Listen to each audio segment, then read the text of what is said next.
you see him on the news. CNN.com contributor, Dean Obeidallah. So, Dean, Watch him at comedy clubs. When I say Mecca, do you think of a holy place or an urban clothing line? Read his articles. And you hear him on the radio. The Dean Obeidallah Show is on live right here on SiriusXM Progress, channel 127.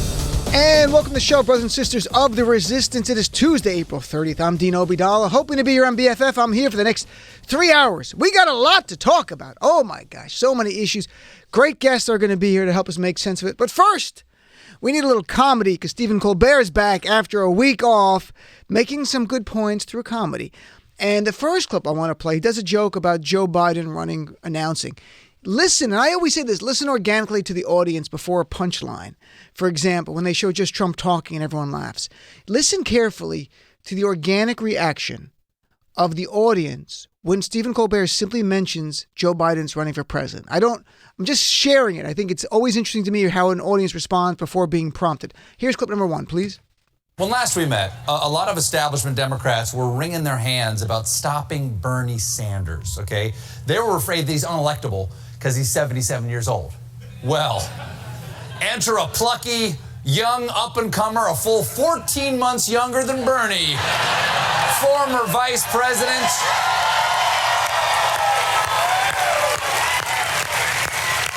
boom, former vice president and man pointing at the next woman he wants to sniff, Joe Biden. That was a funny joke. In the picture, he's actually pointing at someone. But did you hear the crowd there explode? I didn't expect that. I honestly didn't. The explosion of the audience for Joe Biden just showing his picture. And then this is something that didn't get much coverage whatsoever. And Donald Trump goes on Mark Levin's show Friday and doubles and triples down on there were good people on both sides in Charlottesville. This just this Friday. And Stephen Colbert is the one that highlights it. I didn't even know that. And so we're going to play this. Here's Colbert, but in the joke is actually audio from Trump on Mark Levin show Friday, not a year ago or 2 years ago, just Friday. And why the media missed this and ignored this is beyond me. Let's hear clip number 2, please. On conservative radio, Trump repeated his claim that he was just talking about the Robert E. Lee statue. They just wanted to protest the fact that they want to take down the statue of Robert E. Lee. Now, there were a lot of good people in that group, and they were protesting the taking down of statues. And you had some very bad people in each group. Bad people in each group. I hear some people on the other side even called those Nazis the N-word. Nazi. That's not nice. That's not nice. That's wrong. Look, why do you have to jump to Nazi? And I find that interesting. And today, Joe Biden in Iowa, on his first campaign stop in Iowa, slammed Trump again on the both sides rhetoric. And I'll play the clip. It's about a minute long. And it just happened just a short time ago. I think it's interesting. Joe Biden's clearly made Donald Trump's defense of white supremacy and his double and tripling down on it because he needs white supremacists. There's no game here. He needs them. We know he needs them. When you're running a white-only campaign and a base campaign, that's all you've got. So he's got to keep doing this. So Biden knows by keep bringing it up, Trump's going to keep responding over and over and remind America. So here's Biden from just a short time ago on the campaign trail in Iowa. His first stop there. Clip number 4, please. You saw Charlottesville. And then the president, when the rest of the world was looking for condemnation, and we were, when those good, decent people came and said, who were fighting against hate, not in supporting hate, and there was a clash. What did he say when asked? He said there were good people, some good people on both sides. I tell you what, I don't think we've ever heard, very fine was his phrase, very fine people on both sides. You know, and just a few days ago when the president was critical of my saying that, and I said it back and wrote an article in Atlantic Magazine at the time it occurred, he now has come down and doubled down on concocting a phony story about how these violent thugs only wanted to protect the statue of Robert E. Lee. Give me a break. No, I mean, this is, enough's enough, man. This is nonsense. The very rally was advertised as a white supremacist rally. Anti-Semitic chants were clear. Hatred was on the march, and he knew it. And that's a great point. There you go, Joe Biden, just continuing to hit hard on that issue. And just want to share some polls that came out today about Democrats. And again, polls are simply a snapshot. Never look at one poll and think you have the answer. You don't.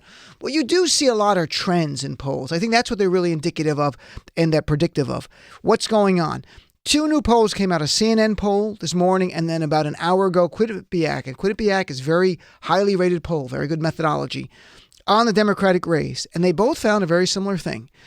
In the new polling, Joe Biden is now up to 39%, up from 28% a month ago. Second place, Bernie Sanders at 15%, then Liz Warren at 8%, Buttigieg at 7%, Harris at 6%. And then Quinnipiac poll that just came out, Biden at 38%, almost exactly like the CNN poll. There, second place, though, Liz Warren at 12%, Bernie at 11%, 10% for Buttigieg, and 8% for Harris. So you see a bump from his announcement. We saw the same thing with Beto O'Rourke. He got a bump and then he lost that. And, if you don't like Biden at all, look, history tells you there have been many frontrunners at this time in the campaign they've lost. Jeb Bush was leading the GOP race in 2016 at this very week, at this very time. In 1992, Bill Clinton was nowhere near the top. He went on to win the nomination and get reelected as president twice, obviously. There are countless examples of that. If you do like Biden, though, it's good indications of what's going on. There's so much more time. We have our first debates coming up in June and in July. We'll see them in August. I think that'll really shake things out a little bit more. But I find it interesting, these polls. I tend to love polls, but I look at them for trends. And when Aisha Moody Mills comes on next hour, I'll break down the poll a little bit because it breaks down where the support is for Biden and the other candidates in terms of, is it younger people? Is it liberals? Is it more centrist Democrats? Is it people of color? So when Aisha Moody Mills comes next hour, we'll break that all down. Here's the big issue I want to talk about today. And I tweeted about it and got some very interesting reactions from my fellow progressives. Today, Nancy Pelosi and Chuck Schumer met with Donald Trump. And viscerally, I don't like it at all.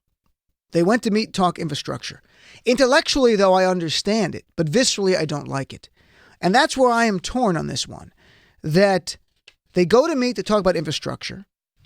And I'm like, well, they go to the meeting and maybe at the meeting it comes up that Chuck and Nancy, especially Nancy Pelosi, pushes Donald Trump on stonewalling the oversight efforts of the House. Maybe that comes up. And maybe that's the takeaway of the meeting. The meeting was not in front of the media like last time. It was completely silent. We don't know what happened in these actual exchanges. We know what happened afterwards when Chuck Schumer and Nancy Pelosi had a press conference. So after the meeting, what do we know? Headlines say in Politico, Schumer, Pelosi, and Trump play nice on infrastructure. New York Times notes Pelosi requested the meeting with Trump in April, in part to change the conversation from impeachment to infrastructure, to demonstrate that Democrats want to proceed with a policy agenda and not merely with oversight. And at the meeting, it says, the New York Times reports, extending a peace offering of sorts, Trump at one point offered Ms. Pelosi a white Tic Tac, which she accepted according to a Democratic aide. At that point, they talked about $1.9 trillion in infrastructure. But then it went to $2 trillion because Trump liked that number better because he likes round numbers better. This is actual reporting, folks. I'm not making this up. This is what's coming out of this meeting now. And afterwards, there was a press conference, and Chuck Schumer said there was goodwill in the meeting, different from the past meetings. And guess what? They're going to meet in 3 weeks from now to figure out how to fund $2 trillion in infrastructure funding. Did investigations come up? Did oversight come up? Did any calling out Trump of stonewalling fellow Democrats like Gerald Nadler and Elijah Cummings and Richard Neal, House Ways and Means chair, over their request? Nope, it didn't. It said here, didn't bring it up. Schumer said, the two are not mutually exclusive. We were glad he didn't make it that way, talking about investigations. And look, infrastructure is very important. I live in New York, but I'm from New Jersey, and they need the funding for the Gateway Project, which we've had Congressman Mikey Sherrill on and Governor Phil Murphy, and they need federal funding. I get that. But we all know everything Trump does is for Trump's benefit. Trump's not being nice. All of a sudden, he's being nice to Nancy Pelosi and Chuck Schumer. It's not because he wants to help Democrats or help Americans. He's worried. We're in the heart of the 2020 race. He's worried about the Mueller report. He's worried about impeachment. He's worried about his tax returns going public. And he's worried that he's trailing Joe Biden and many other Democrats in head-to-head polling right now. And while it's early, it's not too early for Trump to worry and try to actually pivot here. It seems to pivot to be the presidential guy that we've never had before. And I put on Twitter, I asked, were people happy about this meeting? Was it the right thing or not? Because to me, I was fearful, as I shared, that Nancy Pelosi and Chuck Schumer, unintentionally, of course, are going to help Donald Trump distract from Mueller, are going to help undermine the message that Donald Trump is not normal, that he just defended Robert E. Lee and white supremacists on Friday. And some of our fellow Americans go, well, if Trump is such a sexist, racist bigot, why is Chuck and Nancy all smiles after a meeting with him? And can they make the nuanced distinction that Chuck Schumer and Nancy Pelosi are making, that we have to talk policy with him? And I'll share some of the responses on Twitter from people. Some said, on the negative side, Democratic leaders are pushing voters away. The blue wave might as well have only been a trickle. Another said, it's going to turn into, we can do all this wonderful infrastructure plan, but only if it includes wall funding. And the Democrats hate infrastructure. He's playing Speaker Pelosi and Senator Schumer. Another person said, it's just another S show to distract from the Mueller election. Now, others praised it. Some said, we can walk and chew gum at the same time. This is showing that. Others said, it's their job. That's true. And that others point blank said, Schumer and Pelosi knew the American people need to repair our bridges. This goes beyond politics. It's an emergency that needs addressing. So I'm really torn because I can see both sides of this. Now, Brian Fallon, who was a Hillary Clinton spokesperson during the campaign, said, the most important job Democrats have right now is to uphold the rule of law against a president who thinks the law doesn't apply to him. We have bigger fish to fry than trying to make it look like we gave it a shot on infrastructure. That was the play in 2016. It's not a good idea. Mick Mulvaney, the chief of staff, he laid it out bluntly afterwards. He wasn't at the meeting. He was at a conference speaking. And he said he had, essentially they're paraphrasing him, deep skepticism. Why? Not over the $2 trillion, because if they get the $2 trillion, they want Democrats to agree on rolling back environmental regulations so they can build bridges really quickly and do the other infrastructure work very, very quickly and not have environmental regulations slow it down. That's part of it. And to me, nothing annoyed me more than Sarah Huckabee saying after the meeting, it was excellent and productive. And she said, Trump looks forward to working together in a bipartisan way. In a bipartisan way with Donald Trump. The man, according to the Mueller report, who's committed crimes. No doubt about it. A man who's trafficked in bigotry and racism and sexism. This is not 6 months into the year of Donald Trump's presidency. This is 2.5 years in. And we're in the midst of 2020 and everything. And, you have the Democrats and Speaker Pelosi saying, in the House, we are going to help the Democrats win the election by passing bills, which is really important, showing the American people what we're going to do if we get control of the Senate and the White House, meaning things like gun safety laws. And today they had a hearing on Medicare for all. And they've had hearings on gun safety laws for the first time in years because Democrats have the House. And voter integrity and fighting voter suppression, all that. And I agree, that is all great. But if you're going to help the 2020 Democrats, I don't know how making an infrastructure deal with Donald Trump, a man you cannot trust, a man who's going to use you, you know that. And only in his calculations does this help him to do this deal. And in 3 weeks from now, I'm going to predict when Donald Trump comes back in 3 weeks from now, that when they talk about $2 trillion in infrastructure, part of that will be some money going to Donald Trump's wall, or to more military resources down at the border, or something to give his base red meat, because everything Trump does is meat to the red meat to the base. It's not about us. It's not about America. And I've said this countless times. Donald Trump is not my president because he doesn't want to be my president. He doesn't want to be your president. He only wants to be president of his base. He's the king of his base, and they're happy that way. So that's where it lies. But I'm really curious for people. I mean, it was very interesting comments back and forth on Twitter.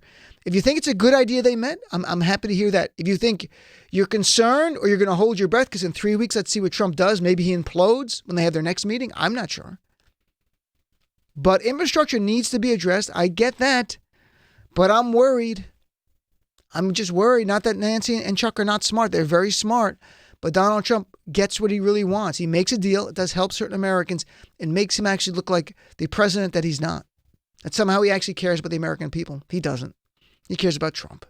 And secondly, it normalizes him right after the Mueller report. I mean, this is the second day back after the Mueller report's released, and they're having this bipartisan talk with Trump. I think the focus and the media focus and the media narrative in this short-term window should have solely been Robert Mueller, congressional oversight, getting the tax returns, complying with that subpoena, and having a discussion about Bill Barr and, more importantly, Robert Mueller testifying before Congress. I think that's the only media narrative that should have come out. And I think the House Democrats and Chuck Schumer as well should have ensured that by not having this meeting now. They could have put this meeting off for a month. But now they've muddled the entire media narrative. It's no longer going to be the Mueller report. It's no longer going to be Bill Barr testifying. Bill Barr testifying is meaningless. Absolute bullshit. What? He'll testify so he can lie more? Robert Mueller is the only person I want to see. I could care less what Bill Barr. No, we know what Bill Barr is going to say.